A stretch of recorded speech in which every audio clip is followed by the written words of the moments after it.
Hi,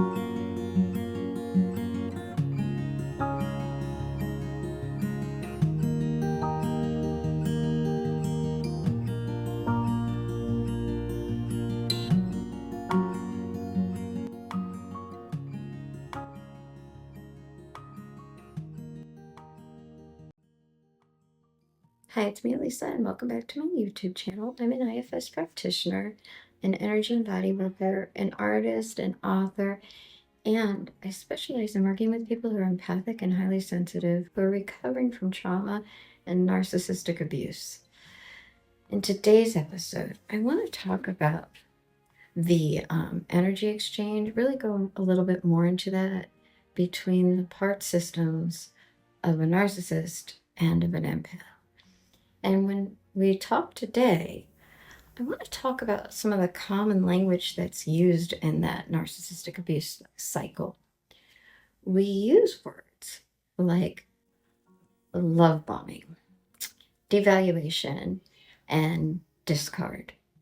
Now, this muddies the water and makes that energy confusing just in that. And it keeps it very objectifying because when we talk about love bombing something, first of all, I don't really like that word because it creates this idea that you're like actually receiving love from their parts. What you're receiving, any behavior from them, anything you're receiving from them is about them and their parts, right?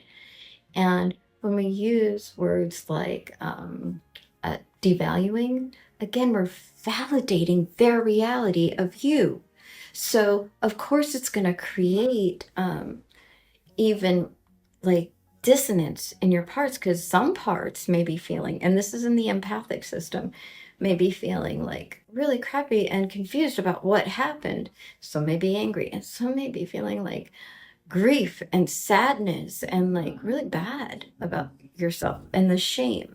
Because remember, their parts are feeling shame and like you're not validating how great I am or whatever it might be over here, but they project it out, you bring it in. So let's talk about this in the reality of what it is. When somebody is doing the love bombing, they're actually doing an idealization. And so that's why your parts might feel high or on high. And yes, we can talk about that dopamine rush, but I'm not talking about this neurologically. I'm talking about energy. So it's like this high energy, right? So it is an idealization. Then what happens when they're not getting what they need? They're justifying the reality of being like, you're not so great anymore. Because their parts don't want to feel like the guilt or shame or cognitive dissonance that is going on. So that's really a justification that's happening with that energy. And that discard. You aren't being discarded. You're not discarding, but your parts may feel discarded, right? So that's an experience. So when we say that, we're validating this reality that you could be discarded or exiled, right? So that's even worse for parts. Like you should be exiled in the relationship. So of course you cry, of course you grieve, of course you mourn, and you don't want to be exiled. That's why you fight back. Why don't we call that what it is? Avoidance. They're avoiding. We avoid things that make us feel bad, that make us feel more shame. So that's what's happening. So let's take these words again. Idealization, justification, avoidance. That puts the onus and the energy back where it belongs. That's what's happening with the energy that's being put out. And if somebody's idealizing, it's not you. That's not about you, and that's not your energy. If somebody's justifying, again, that's who that is. And if somebody's avoiding, that's who that is. How does that land on your parts and your system? I'm really curious because that kind of lines up. Then your parts are like, oh, and nobody over here has to be exiled.